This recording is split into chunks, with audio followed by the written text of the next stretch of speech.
Hey folks, Lenny Lawson here, the Car Guru. We're going to answer a question that you maybe never asked unless you are out in the marketplace thinking about buying a hybrid versus just a full internal combustion engine only.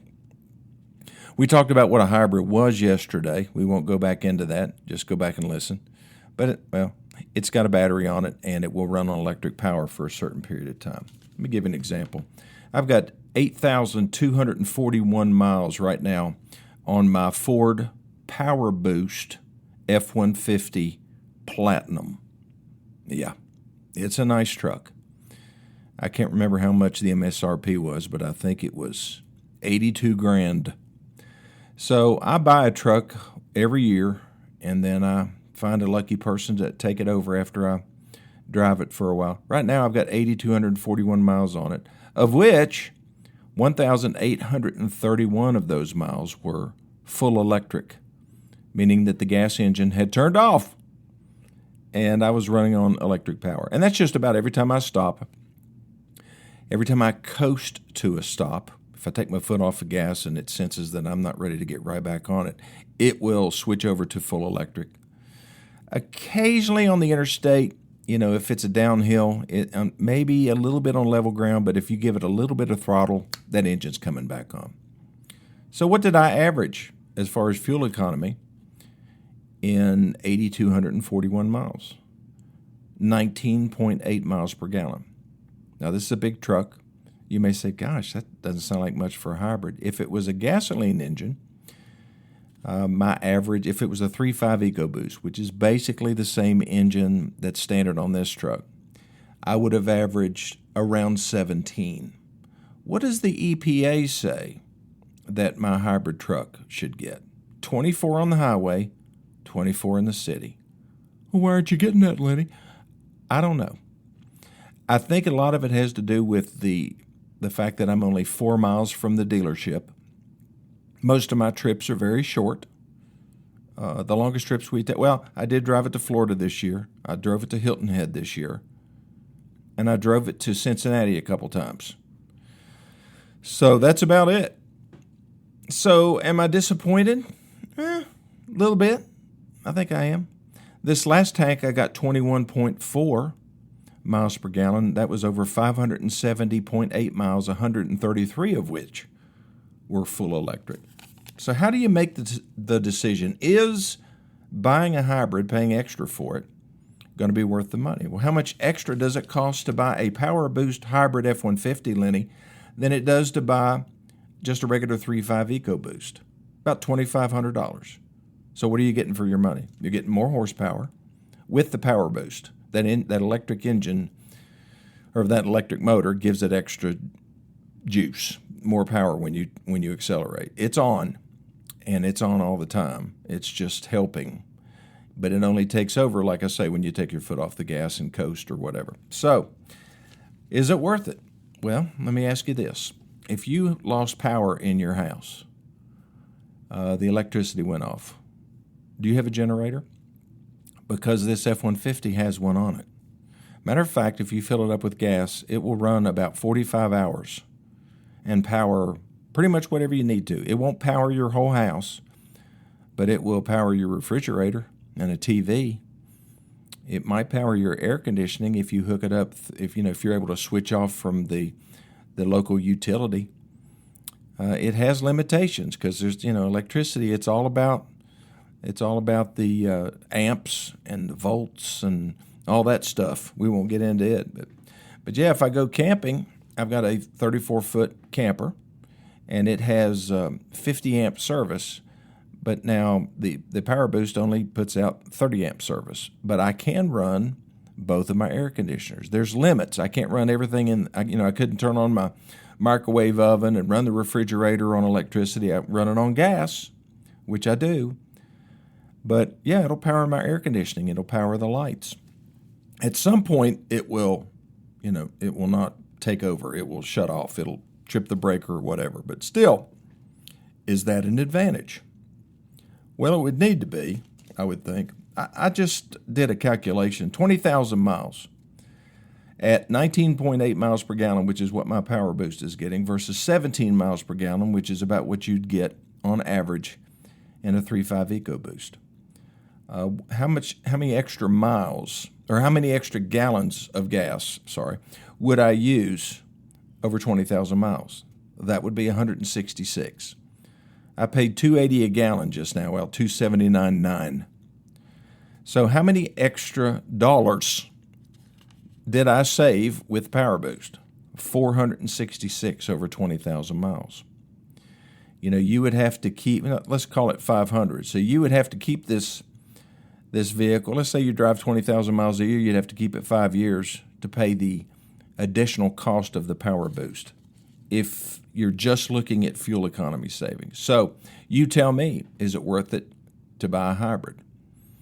Some people say, well, they get 5 to 6. Some people lie and say they get 10 miles per gallon more with their hybrid than they do with the gasoline engine. I'm not buying it. And if you do the math, if you're really honest with yourself and do some calculations, you may find that you're better off just buying the regular internal combustion engine with no battery assist. So facts are important, and sometimes you might need a guru to help you figure this kind of thing out. I'll be back in just 1 minute.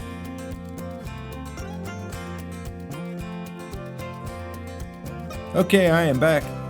Sometimes the promise of technological advancement doesn't live up to the hype.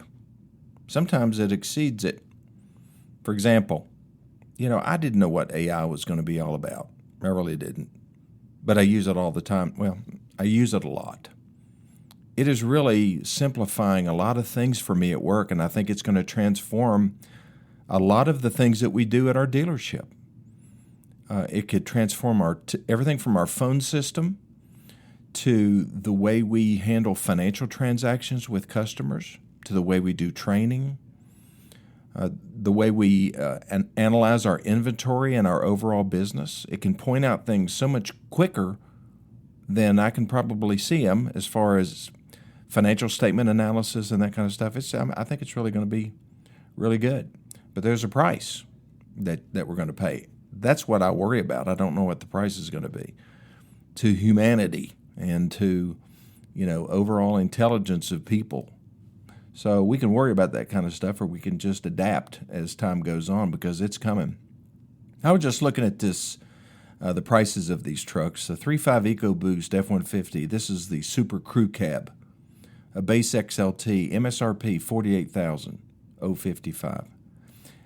If you get PowerBoost, it's $50,555. If you think about, what do you really need in a truck? Like my truck, for example, the Platinum Edition, could I live with vinyl seats or just cloth seats and no sunroof and, all this other stuff that it has? Yeah, I could. I could drive a little passenger car every day. I'd love to drive a Ford Maverick. I'd much rather drive the new Ford Maverick than my F-150, just around town. So much easier to get in and out of. It has all the cargo hauling room that I need, and we go to Lowe's and, buy mulch or just whatever we need. It's comfortable. It's not got a great back seat. If we went to pick up our friends to go out to dinner like I do a lot in my F-150, I couldn't do that in the Maverick. Mark wouldn't fit in the back of my Maverick, would you, Mark? So, we have these trade-offs that we have to decide on. I was just I asked ChatGPT, I said, what does a Crew Cab F-150 Platinum PowerBoost weigh? I mean, I know you may think that 19.8 miles per gallon doesn't sound like that much. This truck weighs almost 3 tons. 5,800 pounds. Or no, 5,850 is what it weighs. I mean, that's a lot of weight. That's about what an old Packard weighed back in the 30s. A properly equipped Crew Cab F-150 Platinum with the PowerBoost engine can tow up to 11,200 pounds. Now, 30 years ago, we were selling Chevrolet dualies, these dual rear wheel pickup trucks with the swollen fenders on the back. It's for towing. We didn't have crew cabs. Well, they did on a commercial basis, but they not in the dually configuration.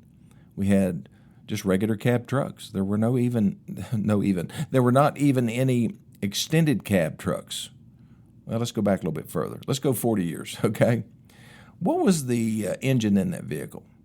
Well, the biggest engine we had didn't have a diesel. It was a 454 V8, and it had about 230 horsepower. It had maybe 380 foot-pounds of torque. What would it tow? 10,000 pounds, and it was considered a one-ton truck. The biggest thing that we sell now, at least in any volume, is a Ford F-450. What will it tow? 30,000 pounds. If you put a gooseneck or a fifth wheel hitch, it will tow 40,000 pounds. And what about horsepower? Well, that old Chevrolet 3500 dually had about 230 horsepower. These new trucks, 500 horsepower, and the torque is 1,200 foot-pounds versus about 350 for that old dually. So what caused this massive increase in capability on these modern trucks? You know, is there a real need for it? Well, yeah. Have you seen the size of some of these fifth-wheel campers that people pull down the road? I mean, some of them are 40 feet long and weigh 25, 30,000 pounds. I mean, they need something that will tow 40,000 pounds on a fifth wheel hitch. But what has really caused this escalation in power? Well, it's kind of like the arms race. You know, the USA versus Russia, or the Soviet Union at the time, versus the Chinese. Yeah. Except in this case, it was General Motors versus Ford versus Ram. And every year they've upped the game in horsepower, in torque, and in towing capability. And who is just about always number one? Well, it has to be Ford. Why? Because Ford has to maintain leadership. Ford has been the best-selling full-size pickup truck for, well, I think it's 47, going on 48 years now. And they're not going to give that up. And so every time Ram says, okay, we're going to juice up these turbos a little bit more and add another 30 horsepower, Ford has to add 60. And it's just really getting out of control. And it's also driving up the prices. I mean, most of the F-450s that we sell right now are loaded up, either King Ranch or Platinum, and they're well over $100,000. We sold one the other day that was $107,000. We sold one to Shaquille O'Neal, you know, that short little basketball player. He had his representatives call us. They found it through another Ford dealer in Georgia, and the Ford dealer wanted to buy it from us, and we said, nope, this is valuable merchandise. We're selling it retail, so Shaq bought it from us. That was kind of cool. But for a lot of people, a lot of guys, you know, trucks are kind of like a new dress. You know, it's a fashion statement. It says that my truck is bigger than yours and I can tow more than you can. I've got more horsepower, but I'm never really going to use it. I just want it because it looks cool. But there are also those people who need it. You know, they're pulling that big fifth wheel. You know, they may be pulling a gooseneck with a tractor or a bulldozer or something like that on the back of it. A lot of work is being done with these trucks. That's what they're really made for. But one trend I'm glad to see is the introduction of these smaller trucks. Ford, well, I guess Hyundai was the first one to come out with that Santa Cruz. It's a swoopy-looking little thing. Doesn't sell near in the numbers that the Ford Maverick does. But it won't be long. You just wait.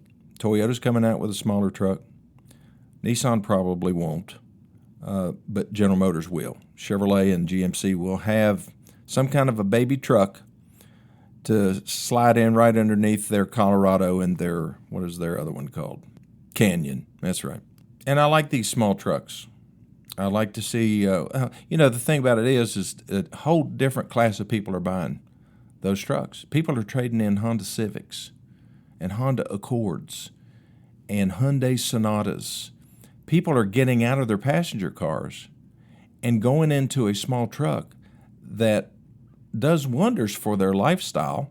It makes them look cool, number one. Number two, it gives them extra utility. They've got 4-passenger seating. They'll get 35 miles of the gallon. If they get a hybrid, they'll get 42 miles of the gallon. And they've got a bed. But they don't have a trunk. Yeah, they do. All you have to do is put a bed cover over top of that bed, and you've got a massive trunk with a fold-down tailgate that you can fish off of. People are buying those things for their kids to go to college because, moving their kids around, from one dorm to another to an apartment, and all the traveling, and it's got all the airbags and all the safety features and collision avoidance.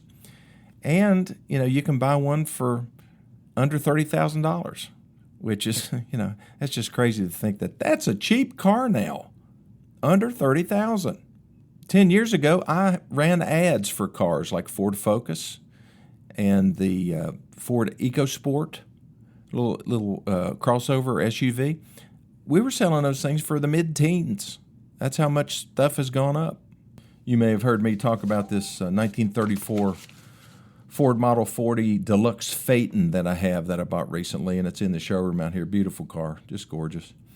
The car, I don't mind telling you this, I paid $34,000 for the car at auction. I talked to the guy who restored it, and he told me that the guy who restored it, who lives in Vermont, he was an Olympic athlete in the 1960 Olympics, and he was selling his entire collection of vehicles. He said, Lenny, he paid me about $115,000 to restore the car. Well, what did it sell for in 1934? $550. Amazing how things have changed. Also got a list of the options that you could get on it.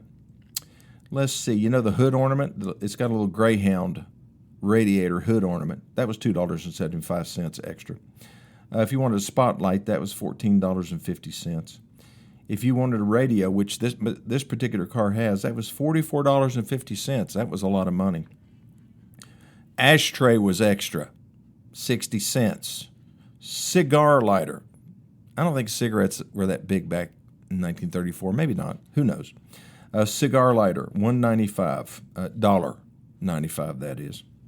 Bumper guards installed were $2.50. A heater.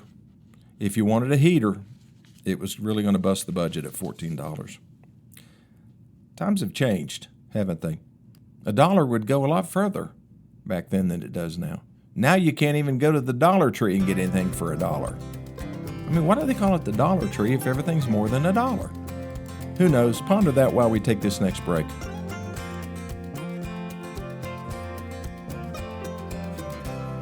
Okay, a couple things in the news I think are worthy for car owners or car buyers. You're going to be able to deduct the interest that you pay on car loans. Not all of it. There is a limit. But, of course, if you take one of the 0% loans, there's nothing to deduct. But if you finance at the regular rates, 6.5%, 7%, there's going to be something to deduct, and that should help your tax bill. In addition, the Japanese automakers, well, I guess all Japanese products, were hit with a 25% tariff. So does that mean that the prices of Japanese vehicles are going to be more expensive? Apparently not. The Japanese are going to reduce their prices to offset that. Their most recent price reduction is 19.4%, so that absorbs most of it. But they have to be competitive. And most of the Japanese automakers have plants over here in the United States. As far as Nissan is concerned, the only thing, of course, we're a Nissan dealer. The Nissan Armada is made in Japan, and the Nissan Z is made in Japan, but pretty much everything else is made right here in Tennessee or in Alabama. The tariff also hit the South Korean automakers. Can you name them? Hyundai and Kia are going to have to do some absorbing themselves, or they're going to be priced out of the market. Fortunately for Hyundai and Kia, the vast majority of their vehicles are made in the United States, so they're going to be able to avoid a lot of that, except on the engines and transmissions that they import from Japan and then have them installed in their vehicles in the United States. And finally, if you get a recall notice from an automaker, you need to get it taken care of. I think it's unfortunate that you have to do it. Take time out of your day to make an appointment at a dealership and take it in and get it done. But a lot of these are pretty serious recalls, especially some of these engine recalls with Toyota and Hyundai and Kia recently with Nissan, recently with General Motors and Ford. It seems like everybody's affected by these engine bearing problems. And so, sometimes they're just going to pull the oil pan off and they're going to check for any metal that's in the bottom of the pan. And if there isn't any, then you don't have a problem. But if there was some, wouldn't you want to know that? Boy, I would. What's going to happen if they find metal in your oil pan, or they look in your oil and they see the glitter of metal floating around in there? You're going to get a new engine. If you have a vehicle with 60,000 miles on it, doesn't matter. You're getting a new engine, complete new engine. That's a pretty good deal. And the problem is, if you don't get this done and you trade the vehicle, then the dealership that trades for it has to get it done, and they won't give you as much money for it because it's going to take a while for that to occur. And also, you won't be able to sell the vehicle to a friend or a neighbor. If they check it out, they're going to see that it has a recall on it, and they're not going to be able to drive the car. They're going to be without it while it's in the shop. What happens while it's in the shop? Well, you're going to get a free loaner car. It may not be equivalent to what you have been driving, but you're going to get something to drive, because a complete engine replacement is 3 or 4 days that it takes to do it if they have all the parts. So it's not that big of a deal. It's not like it's going to be in the shop for 30 days or 60 days. Now, if you have to park it, that's a different issue. In some cases, they will just change your oil. They're going to check the condition of the oil. If they don't see anything in there, they're just going to change your oil at no charge and then send you on your way. So if you get a recall, make an appointment, get it checked out, get it checked off the list, and you'll be doing yourself a favor and the dealer. They like to get all those cleared off as well, because they want their customers to be safe and they want them to be happy with their vehicles so that they come back and buy another one later on. Well, thanks for listening to this edition of My Car Guru. Call me if you need me, 423-552-2020, or send me an email to LennyLawson2020@gmail.com, and I'll see you next time.